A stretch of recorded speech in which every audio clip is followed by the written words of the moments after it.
एकांत सेवन और ब्रह्म निश्चय की परिपक्वता जिसके अंदर ये होता है, फिर जगत में पर्यटन से असंगता प्राप्त नहीं होती।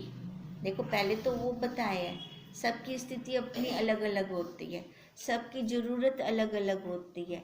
क्योंकि हमने पहले ये किया था कि जैसे गुरुदेव किसी को सफ़ेद कपड़े देते हैं, किसको भगवा कपड़े दे देते हैं, है ना, किसी को गृहस्थ में से कह देते हैं।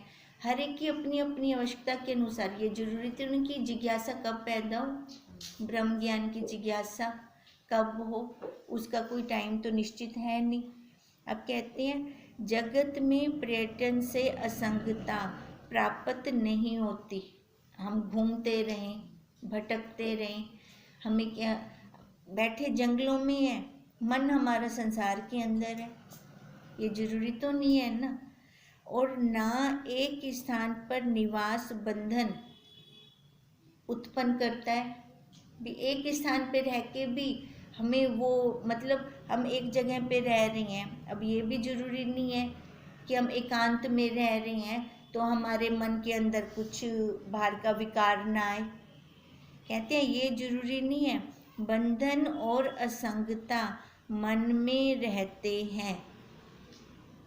ये सारा खेल किसका है? मन का। ये सारा का सारा खेल मन का है।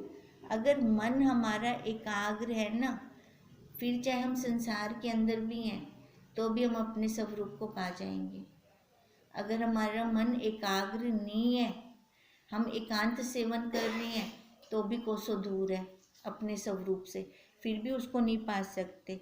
यदि मन की चंचलता तत्व विचार से निवृत्त हो जावे तो दोनों अवस्थाओं में सुख है, चाहे संसार में है चाहे एकांत है, चाहे गृहस्थ में है चाहे हमने संन्यास लिया हुआ है, दोनों अवस्थाओं में फिर कब सुख है? जब मन एकाग्र हो जावे। अब मन एकाग्र कैसे होता है? तप से। तप से मन एकाग्र होता है। तप कैसे?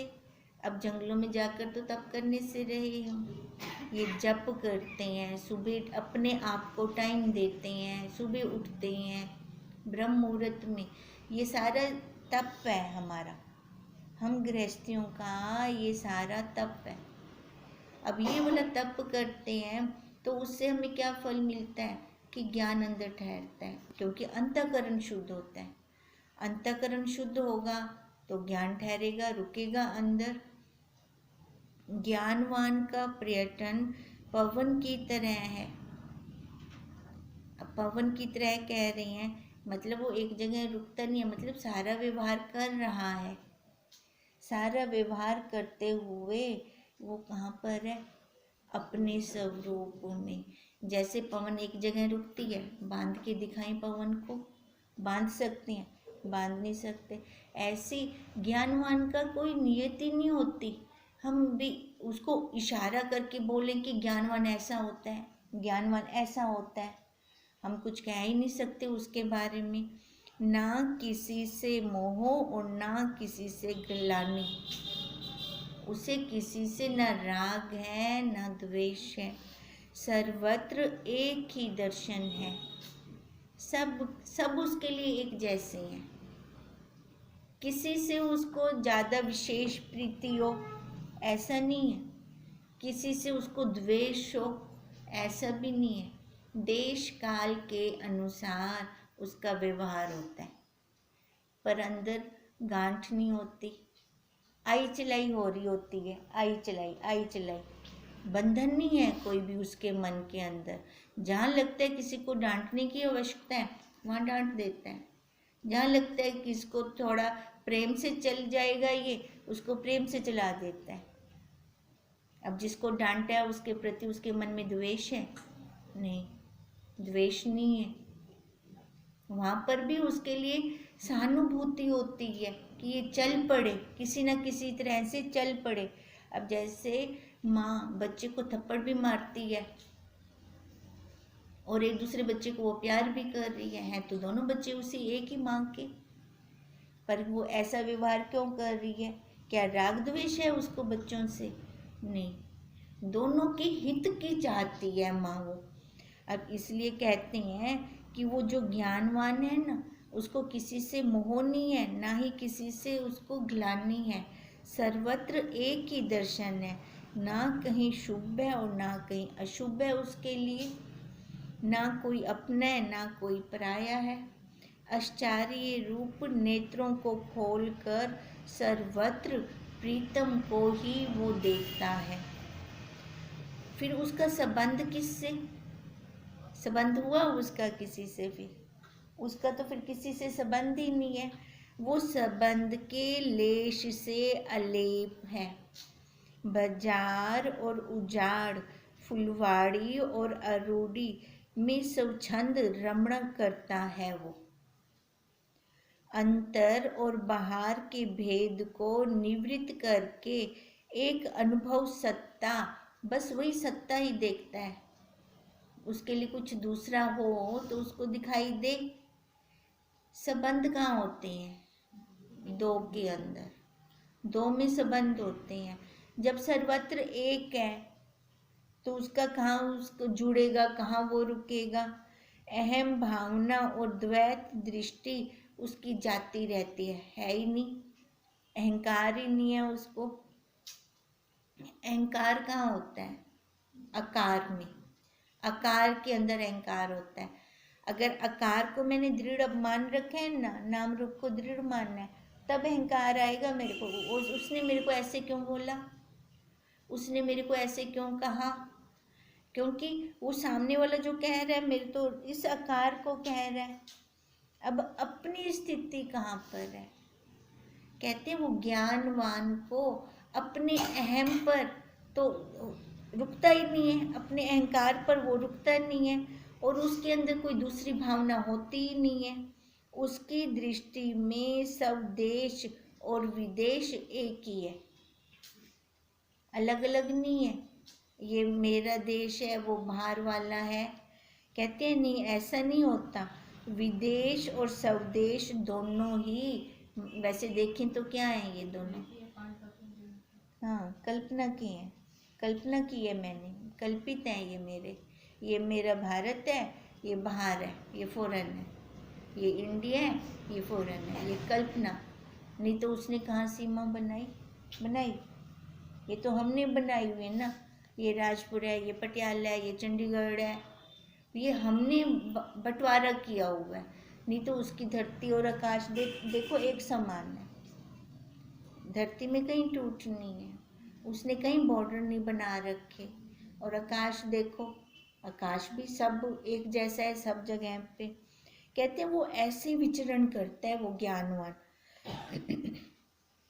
ऐसे पूर्ण पुरुष की दृष्टि में ना यह है ना वह है, ना प्रकट है ना गुप्त है, ना अंदर है ना बाहर है, ना मौनी है ना वक्ता है, ना ज्ञानी है ना अज्ञानी है, ना शरीर है ना जीव है, ना जगत है ना सृष्टि है। वह एक सत्ता जो नाम रूप से रहित केवल केवली मात्र अस्थि रूप है। अस्थि भांति प्रिय सब जगह है। कौन सी ऐसी जगह है जहाँ पे वो ना हो? हर एक सब कण कण में वो व्यापक है। वही निज स्थिति में वो ज्ञानवान रहता है। यही उसकी स्थिति होती है ज्ञानवान की। वो देखता हुआ भी नहीं देख रहा, खाता हुआ भी नहीं खा रहा, सुनता हुआ भी नहीं सुन रहा। क्योंकि ये धर्म किसके हैं? सारे इंद्रियों के। ये सारे धर्म इंद्रियों के हैं, और वो इन इंद्रियों को देखने वाला है। इन इंद्रियों को कौन देख रहा है? कौन सत्ता दे रहा है? मैं ही तो हूँ, मैं साक्षी ही तो हूँ। मैं ही तो इसको सत्ता दे रही हूँ। मेरे को ही तो पता चल रहा है कि ये वाणी से बोल रहा है।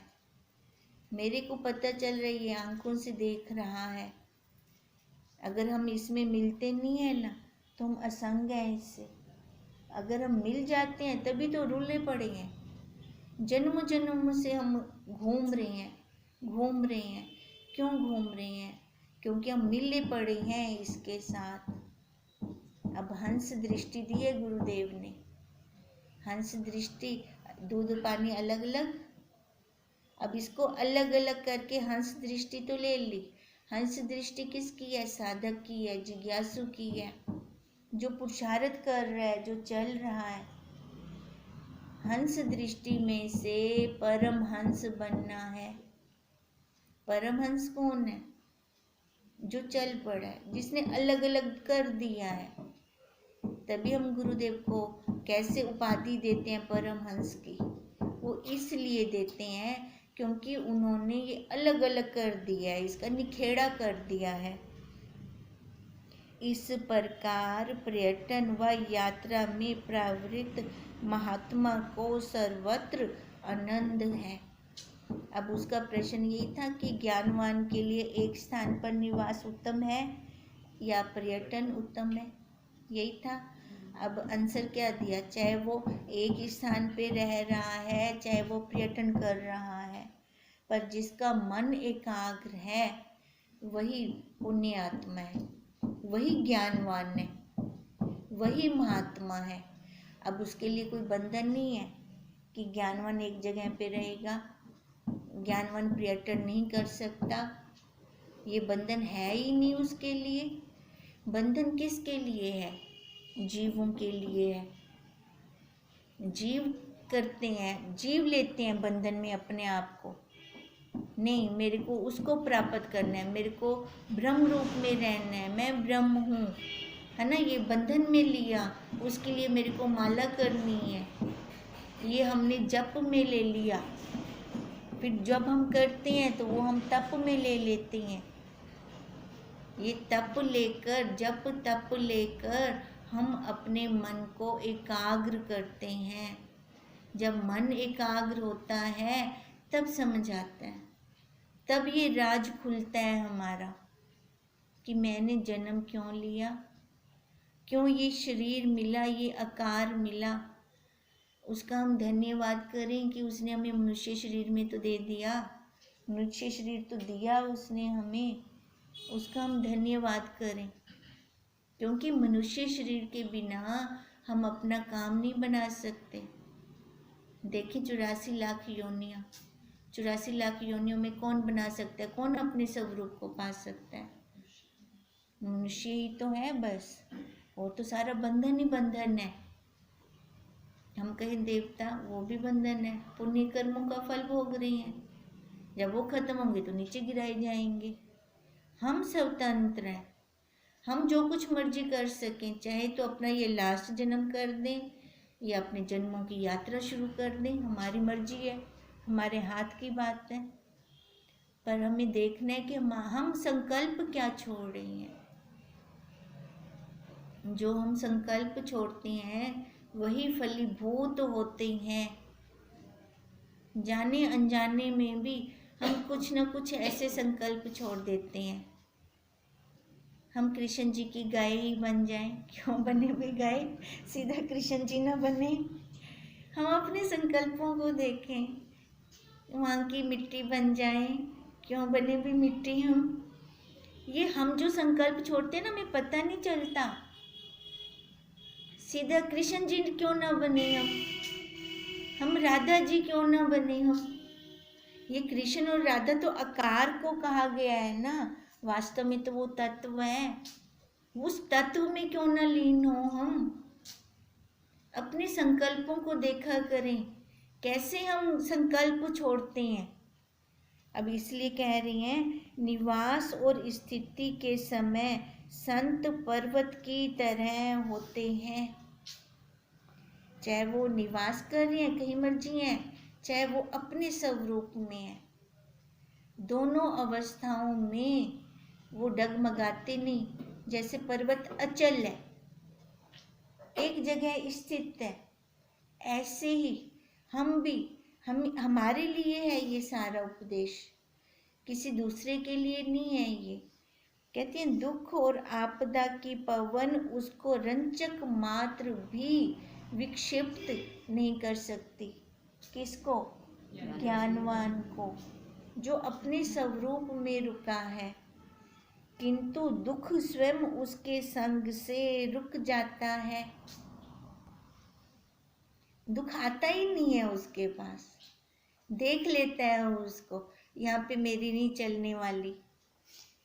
जिसको हम ज़्यादा बुलाते हैं ना, वही आता है हमारे पास।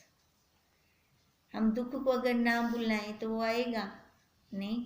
वो भी देखता है कहाँ मेरी पूजा की जाती है, कहाँ मेरे को पाला जाता है, कहाँ परोसा जाता है मेरे को, वहाँ जाके रुक जाता है वो। नहीं तो इसका प्रारब्ध है ना आकार का, इसका प्रारब्ध है। ये बनना कैसे है? पाप पुण्य का मिश्रण है। दोनों को देखने वाले बन जाएं। जब देखने वाले बन जाते हैं तो रुकता कोई भी नहीं है। वैसे कौन रुकता है? क्या दुख रुकता है या सुख रुकता है? रुकता है कोई भी नहीं रुकता। पर दुख पहाड़ की तरह लगता है और सुख में बह जाते हैं, पता ही नहीं चलता, टाइम जल्दी बीत जाता है। जो सुख को मानते हैं ना, वो दुख में हमेशा दुखी रहते हैं। जो सुख को देखना सीख जाता है, सुख को अपने से अलग कर देता है, दुख स्वतः उससे अलग हो जाता है। फिर वहाँ पे दुख रुकता ही नहीं है। जगत के क्लेश रूपी वर्षा उस पर फिर ठहर ही नहीं सकती, क्योंकि वो उसने पहले ही अलग कर दिया उसको। इधर उधर बहकर नदियों में अनेकता की खेती को वो पानी देती रहती है। अब कौन पानी दे रहा है? अब ये जो हमारा ज्ञान है, ये तो पानी दे रहा है ना। अब वो देख रहा है ज्ञान से, ये सुख आ रहा है, ये दुख आ रहा है, ये सुख की खेती है, ये दुख की खेती है। खेती तो किसान ने की, खेत और किसान दोनों अलग अलग, एक तो नहीं है खेत और किसान। अब ऐसी हर परिस्थिति ज्ञानवान के लिए अलग है। वह सदा अपनी स्थिति में स्थित है।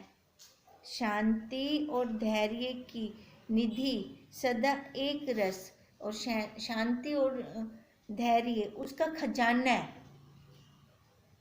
अब वो जो वस्तु जिसके पास होती है उसी से तो खर्च करता है वो। इतना तो हमें है ना। अब जो पैसा मेरे पास होगा मैं वही खर्च करूँगा, जो सामान मेरे पास होगा मैं वही बाहर निकालूंगा। अब ज्ञानवान का खजाना क्या है? शांति और धैर्य। ये ज्ञानवान का खजाना है। वो सदा एक रस, सबका सुख दाता। देखो वो हमेशा एक रस रहता है। और ज्ञानवान को क्या होता है कि इसे जितना भी कर्म हो सबके लिए हितकारी हो, सबके लिए सुखदायी हो, किसी को भी इससे दुख प्राप्त ना हो। सदा आत्म ज्ञान रूप भूमि पर स्वयं वो स्थित रहता है। उसकी भूमि कौन सी है? आत्मा की, अपने स्वरूप की। अनेक प्रकार की सृष्टि, पशु पक्षी आदि जो उस पर आती जाती हैं और तरंगों की तरह अपने विशेष भाव को त्याग कर अभाव रूप हो जाती हैं। देखो भूमि के ऊपर, मतलब सृष्टि पर सारा कुछ है ये चारों खानियाँ, 84 लाख योनियाँ हैं। अब उसके ज्ञानवान की भूमि क्या है? अपना स्वरूप, वो वहाँ रह रहा है। अब उस स्वरूप पर वो सबको अलग देख रहा है अपने से। ये 84 लाख योनियों को अपने से अलग देख रहा है। जो अपने से अलग है तो वहाँ पे दुख तो नहीं है। अब ये आकार भी उसी में आ गया। इस आकार को भी वो अपने से अलग देख रहा है। कहते हैं यही तरंगों की तरह विशेष भाव को त्याग कर, अब तरंगी तो हैं, कौन सी तरंगे आ रही हैं इस भूमि के ऊपर? वैसे देखें, देखो ज्ञानवान है, ज्ञानी है, तो आकार तो है ना अभी उसका। आकार के साथ तरंगे भी, माँ, बहन, पत्नी, नानी, दादी, चाची, ये तरंगे हैं। वो इस सबको लहरों की तरह देख रहा है। और हम लोगों से भूल क्या हो जाती है? हम इन तरंगों के साथ बह जाते हैं। फिर बहते हैं तो फिर किनारे पे ठोकरें खाते हैं।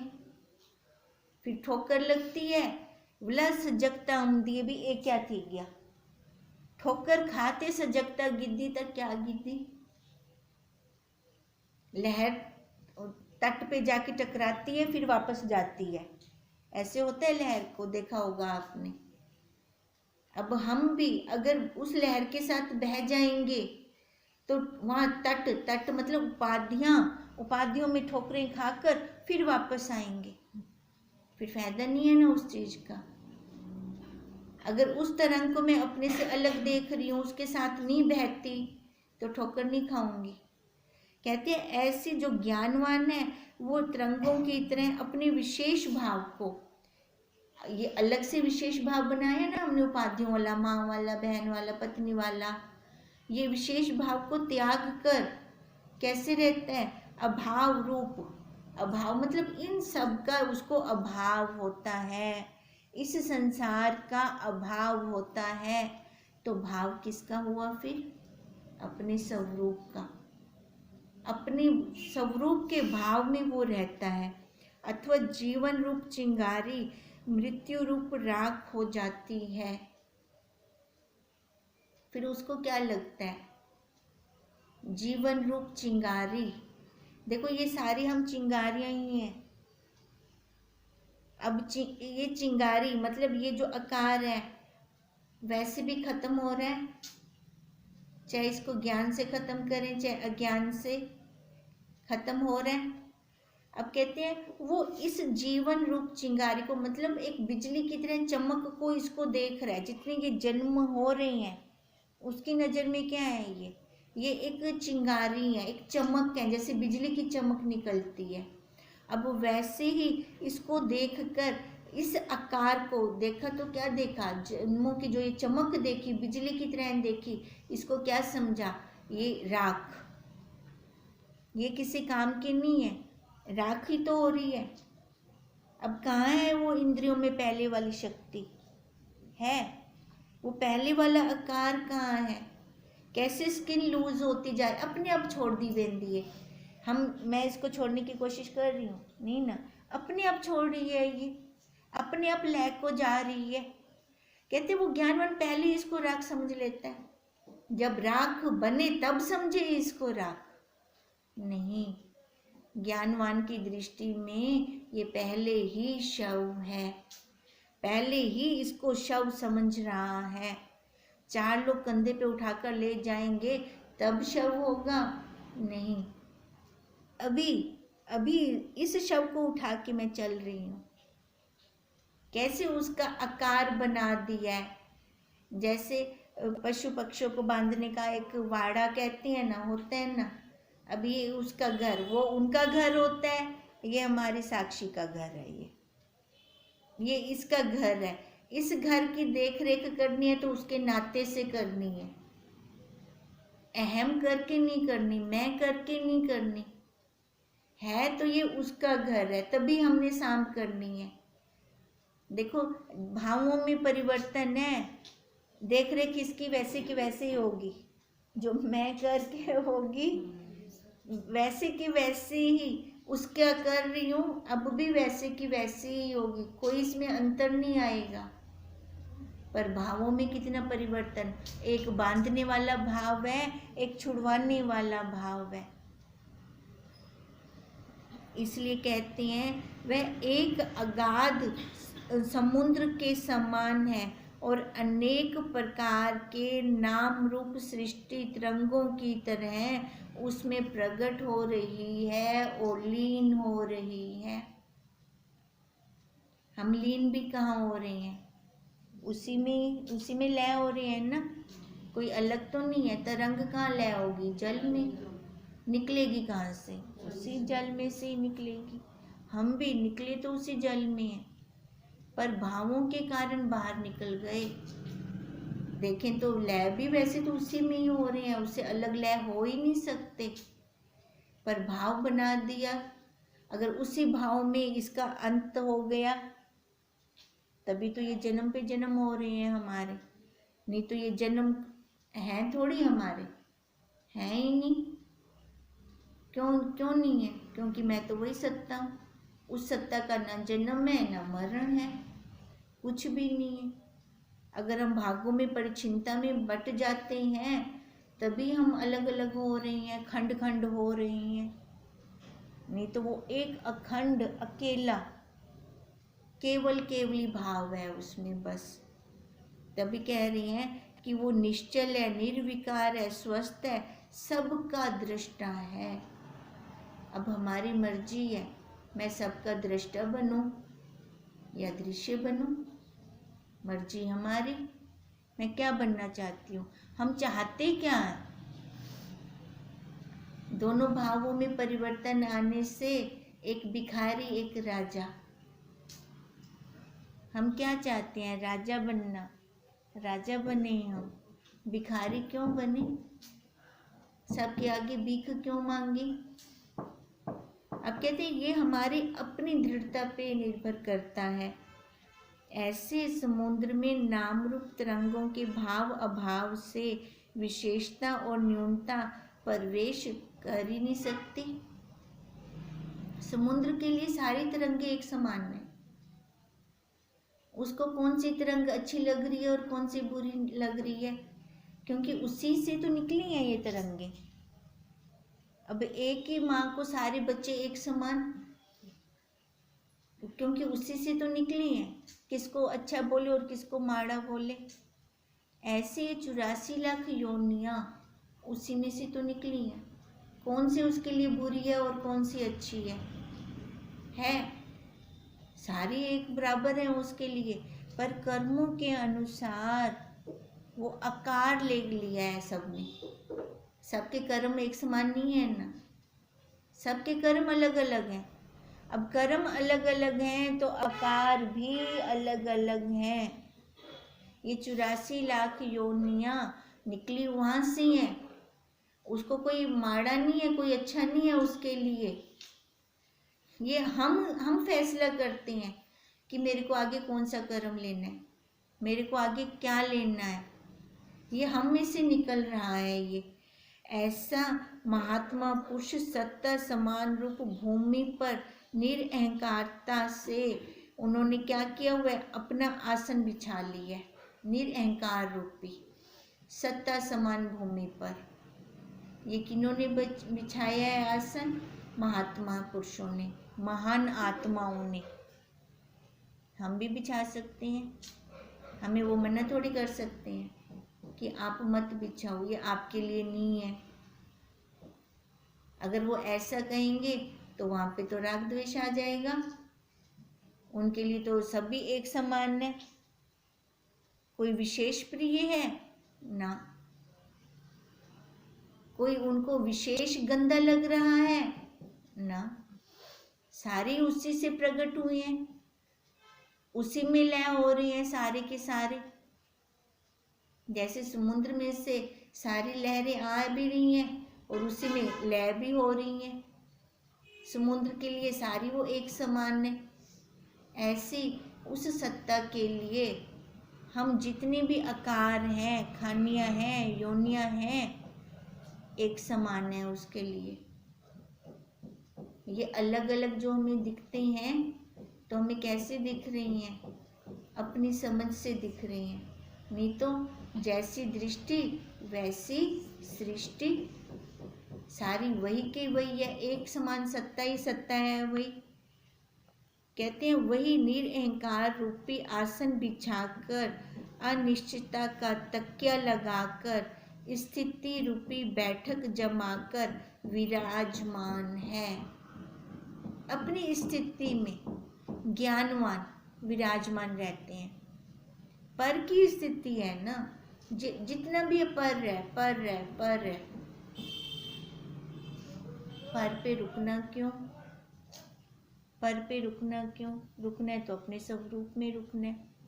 अब ये दृढ़ता हमारी, जिसकी दृढ़ता होगी वो रुकेगा। जिसने ये बांध लगा दिया वो रुक जाएगा, नहीं तो पानी की तरह सारे प्रवाह हो ही रहा है, जन्मों जन्मों से चल ही रहा है। ये कहते हैं, आश्चर्य चकित नेत्रों को खोल और वाणी को निरोध कर अपनी ज्ञान की आंख को खोलें, हम देखें। अब जब देखते हैं तो आश्चर्य तो होता ही है, हैरानी तो होती ही है भी उसने कैसे सबको सत्ता दे रखी है। छोटी सी मक्खी को भी उसने सत्ता दे रखी है, छोटी सी कीड़ी को भी सत्ता दे रखी है, वो छोटी सी जूं को भी सत्ता दे रखी है। उसकी आंख कहाँ दिखी हमें, उसकी नाक कहाँ पे है, वो इतनी जोर से जब काटती है तो वो उसके दांत कहाँ होते हैं दिखे दांत वगैरह दिखते हैं? कुछ नहीं।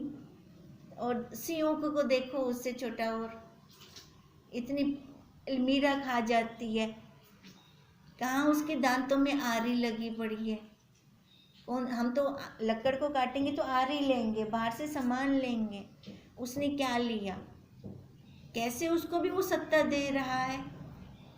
अगर देखते हैं तो अब हैरानी होती है, अच्छा यहाँ पे भी तू बैठा हुआ है, यहाँ पे भी तू बैठा हुआ है। अब जगह जगह कण कण पे वही दिखता है, फिर तो किससे राग हो और किससे द्वेष हो। उनके जिस आकार में वो बैठे वो आकार भी अच्छा लगता है, फिर वो आकार भी अच्छा लगने लग जाता है। फिर अब कहते हैं यही अपनी आंखों को खोलें और वाणी को निरोध करें, बोलने से पहले रुकें, क्या शब्द निकल रहा है मुंह से। अगर रुकते नहीं है ना तो वहां पे क्लेश। आज तक किया क्या था, वाणी पे हमने रोक लगाई नहीं थी।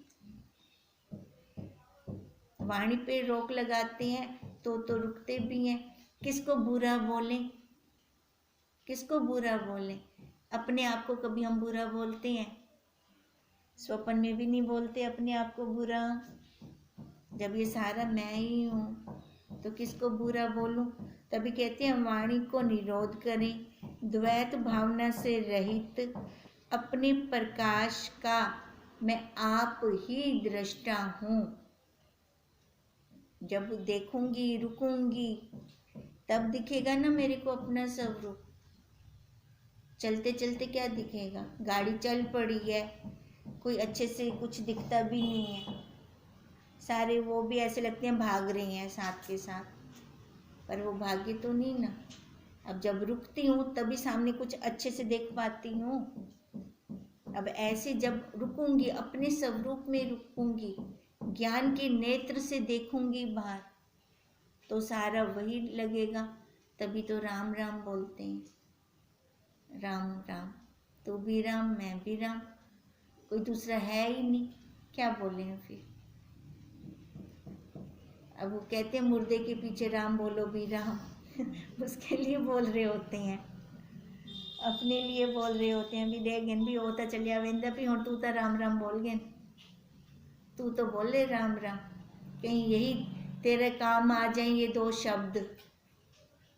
वास्तव में ये दो शब्द ही हमारे काम आने वाले हैं, और हमारे काम आने वाला कुछ है ही नहीं।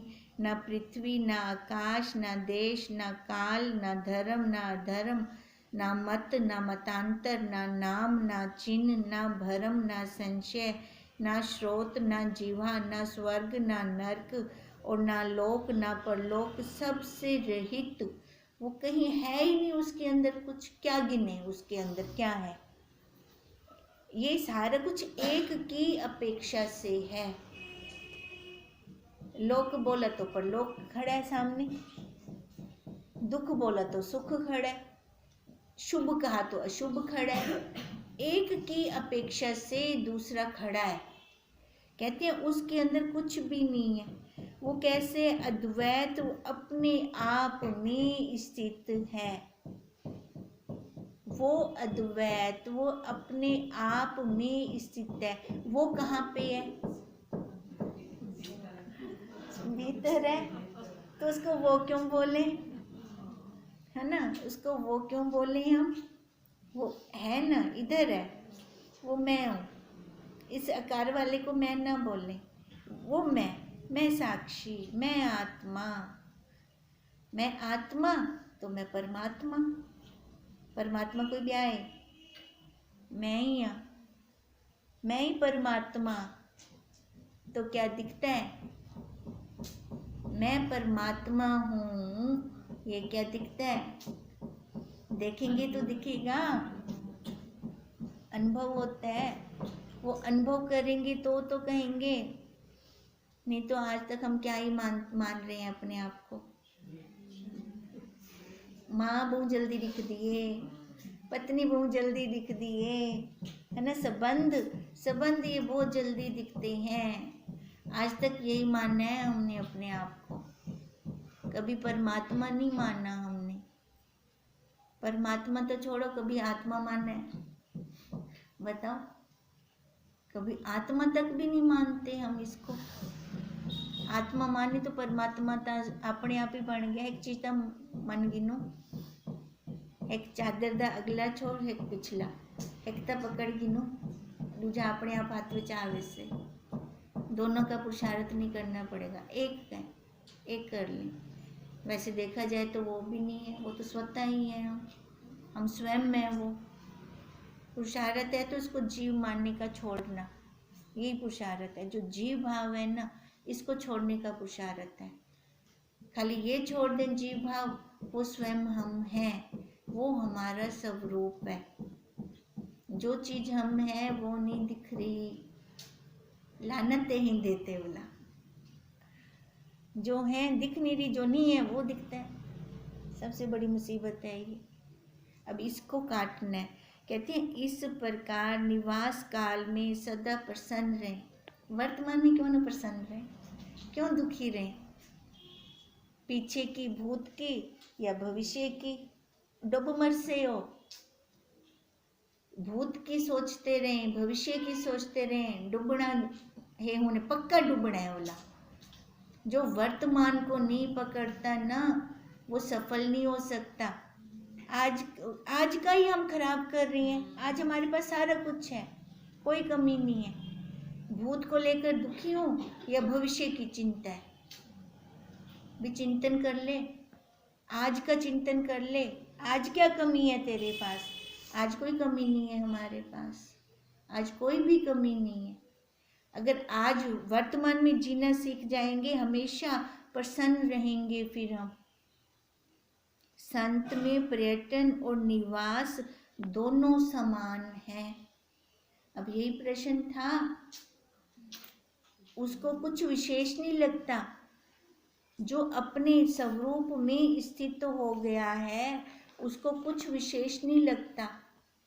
चाहे वो घूम रहा है, चाहे वो व्यवहार कर रहा है, चाहे वो एकांत में रह रहा है, उसके लिए एक समान है सब। ओम ओम।